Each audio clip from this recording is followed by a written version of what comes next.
Assalamualaikum warahmatullahi wabarakatuh. Bismillahirrahmanirrahim. Alhamdulillahirabbil alamin wa bihi nasta'inu ala umuri dunya waddin.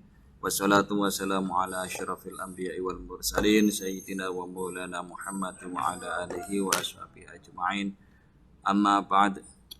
Yang kami banggakan seluruh siswa-siswi, marilah pertama-tama kita senantiasa panjatkan puja dan puji syukur kehadirat Allah Subhanahu wa taala, yang mana pada kesempatan kali ini kita masih diberi kesempatan untuk belajar bersama melanjutkan materi pembelajaran kita untuk kelas 12 ini.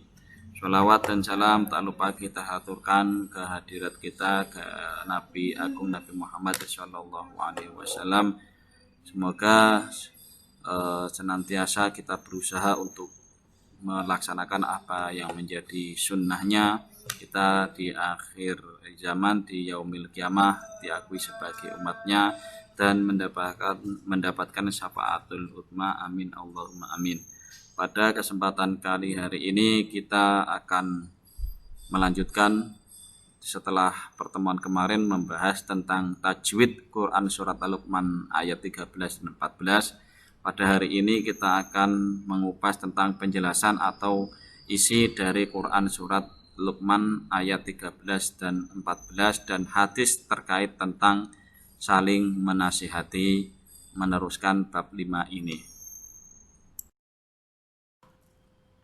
Nah, sebelum kita bahas, marilah kita baca dan mohon diperhatikan tentang Quran surat Ali Imran ayat 159 ini. A'udzu billahi minasyaitonir rajim. Bismillahirrahmanirrahim. Fabima rahmatin minallahi linta lahum walau kunta faddan ghalidhal qalbi lan faddu min hawlika fa'fu anhum wastaghfir lahum wasyawirhum fil amri fa idza azamta fatawakkal 'alallah innallaha yuhibbul mutawakkilin. Shadaqallahul azim. Inilah tentang Quran surat Luqman ayat 13 dan 14. Kita lanjutkan dengan membaca terlebih dahulu dari Quran surat Luqman ayat 13 dan 14 ini. Bismillahirrahmanirrahim. Wa idh qala Luqmanu libnihi wa huwa ya'iduhu ya bunayya la tusyrik billah innasyirka la dzulmun 'adzim. Wa wasainal insana biwalidayhi hamalathu ummuhu wahnan ala wahnin wa fisaluhu fi 'amaini anishkur li wa liwalidayk ilayyal masir. Shadaqallahul azim.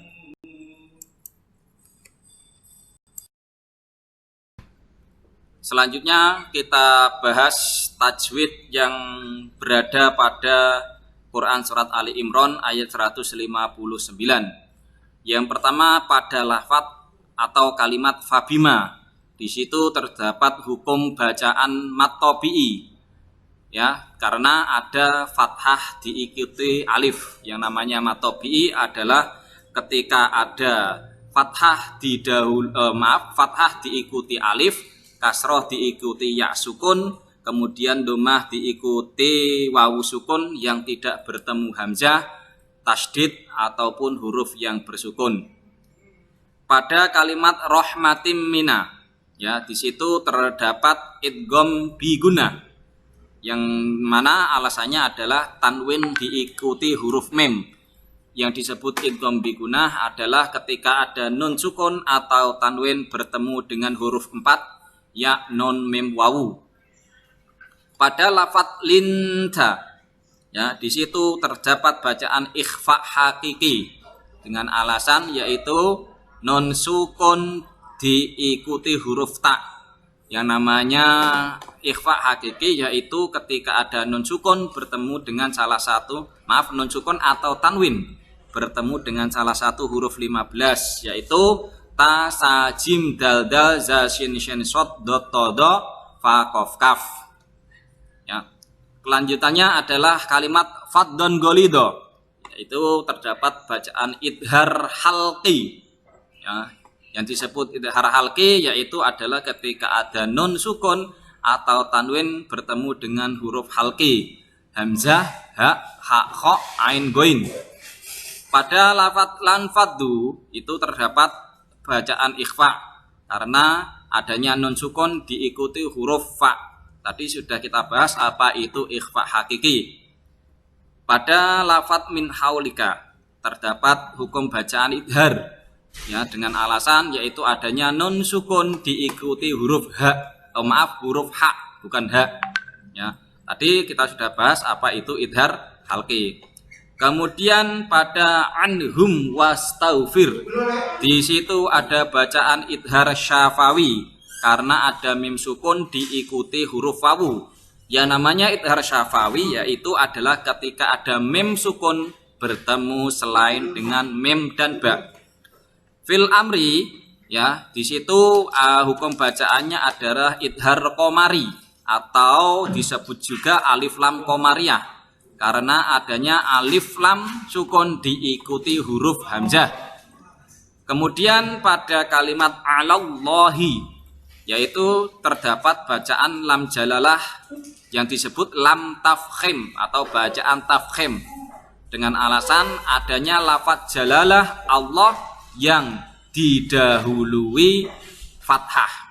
Yang namanya lam jalalah tafkhim adalah ketika ada lafadz jalalah Allah didahului fathah atau dhammah. Kemudian pada kalimat al-mutawakkilin terdapat bacaan mad arid lisukun. Yang namanya mad arid lisukun yaitu ketika ada mad bertemu dengan huruf hidup yang kemudian mati karena dibaca waqaf. Itulah disebut mad arid lisukun. Bacaan tajwid yang terdapat pada Quran surat Luqman ayat 13 dan 14 diantaranya yaitu pada lafal qola. Di situ terdapat hukum bacaan mad tabi'i, yaitu alasannya karena adanya fathah diikuti alif. Sementara definisi mad tabi'i ialah ketika ada fathah diikuti alif, kasroh diikuti ya sukun, dhammah diikuti wawu sukun, tanpa diikuti hamzah, sukun, atau huruf yang bertasydid. Pada nomor 2 lafadz libnihi yaitu terdapat bacaan qalqalah sugro, ya, dengan alasan huruf ba bertanda sukun di tengah kata. Sementara yang namanya qalqalah sugro yaitu ketika ada huruf qalqalah ba, jim, dal, to, qaf yang disukun atau mati di tengah kalimat atau matinya bukan karena waqaf. Kemudian pada lafadz ya'iduhu ya bunayya, di situ terdapat bacaan mad silah qasirah dengan alasan huruf ha dhamir berharokat didahului huruf berharokat dan diikuti huruf selain hamzah, ya, itu mad silah qasirah. Makanya mad silah qasirah itu adalah ketika ada mad silah atau hu dan hi yang dibaca panjang yang tidak diikuti hamzah. Itulah mad silah qasirah. Pada lafadz ladul mun'adim itu terdapat hukum bacaan mad arid lisukun. Ya, mad arid lisukun sendiri adalah mad tabi'i diikuti huruf yang bersukun karena waqaf. Ya, terdapat di situ diikuti mim, ya. Dinya adalah mad tabi'i, mimnya bersukun karena wakof. Ladulmun adim, maka disebut bacaan mad harif lisukun. Pada lafadz wahnan ala, ya, itu terdapat bacaan idhar halqi dengan alasan tanwin diikuti huruf ain. Sementara bacaan idhar halqi sendiri ialah ketika ada nun sukun atau tanwin diikuti huruf hamzah, ain, ghain, ha, kha, dan ha, ya, itu disebut bacaan idhar halqi. Arti kosakata dari Quran surat Luqman ayat 13 dan 14. Pada lafal wa'id qala Luqman, artinya ketika Luqman berkata libnihi kepada anaknya, ya'iduhu menasihatinya, ya bunayya wahai anakku, la tusyrik billah, jangan kamu sekutukan Allah. Inna syirka, sesungguhnya syirik itu ladulmun adimun, benar-benar merupakan kedzaliman yang besar. Wa wasyayna, kami wasiatkan, kami perintahkan al insana, manusia, biwalidayhi, kepada kedua orang tuanya, hamalat jumuhu, ibunya mengandungnya, wahnan ala wahn, lemah makin lemah, wa fisoluhu, menyapihnya atau memisahnya, fi amaini, dalam 2 tahun. Anishkurli, bersyukurlah kepadaku, wali walidaika, kepada kedua orang tuamu, ilayya, kepadaku, al-masir, tempat kembali. Artinya, dan ingatlah ketika Luqman berkata kepada anaknya di waktu ia memberi pelajaran kepadanya, hai anakku, janganlah kamu mempersekutukan Allah. Sesungguhnya mempersekutukan Allah adalah benar-benar kedzaliman yang besar. Dan kami perintahkan kepada manusia berbuat baik kepada kedua orang tuanya. Ibunya telah mengandungnya dalam keadaan lemah yang bertambah-tambah dan menyapihnya dalam 2 tahun. Bersyukurlah kepadaku dan kepada kedua orang tuamu, hanya kepadakulah kembalimu. Quran surat Luqman ayat 13 dan 14.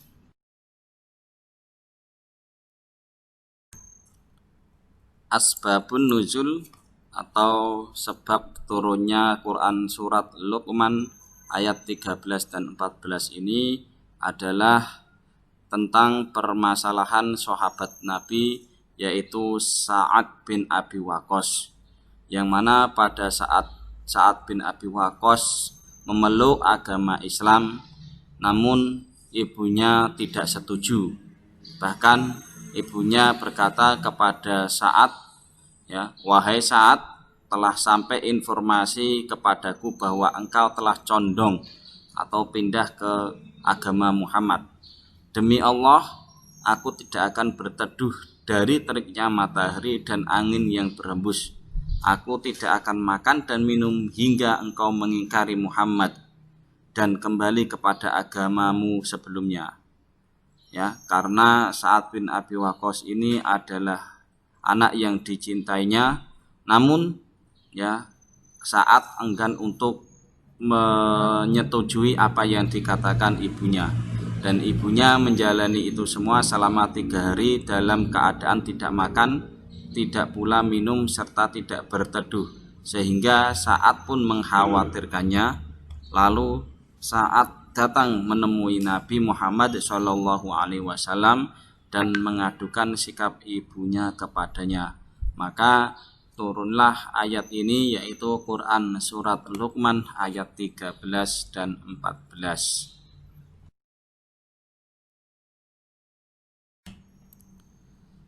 Inti dari isi Quran surat Luqman ayat 13 dan 14 yaitu diantaranya adalah perintah tentang menyembah Allah yang Maha Esa tanpa menyekutukannya dengan sesuatu apapun.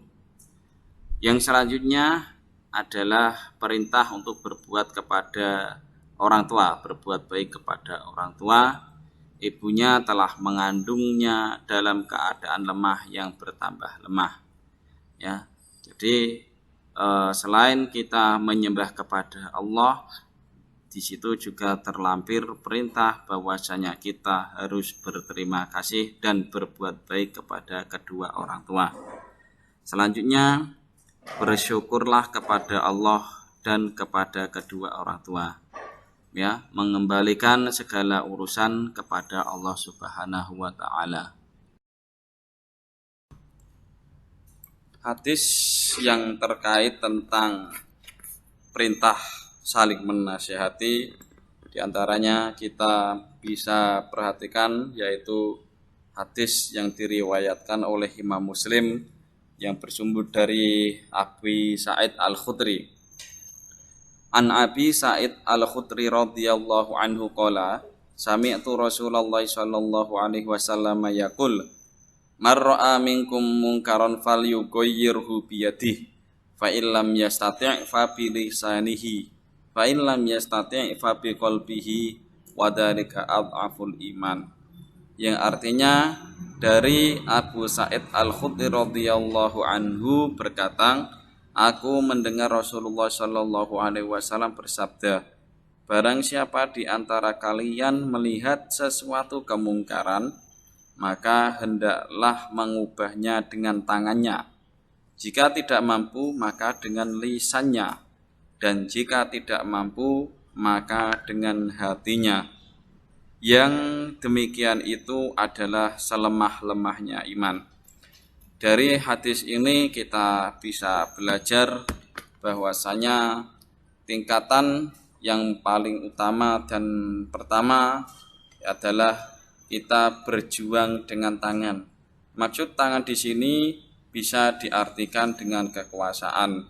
Maka ya kita bisa berjuang melalui diantaranya adalah parlementer, agar orang Islam mampu membuat kebijakan-kebijakan yang mana di situ mengandung unsur amar ma'ruf nahi mungkar.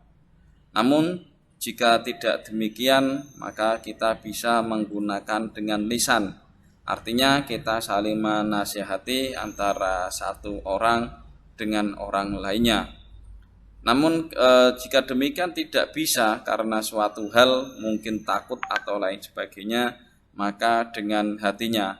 Artinya kita cukup ingkar dengan hati atau tidak setuju dengan kedzaliman yang ada, itu tetap hukumnya adalah wajib. Jangan sampai ketika kita melihat suatu kedzaliman lantas kita setuju dengan contoh diantaranya menjawab sudah masanya. Nah, setuju dengan kedzaliman itulah yang sangat dilarang oleh agama.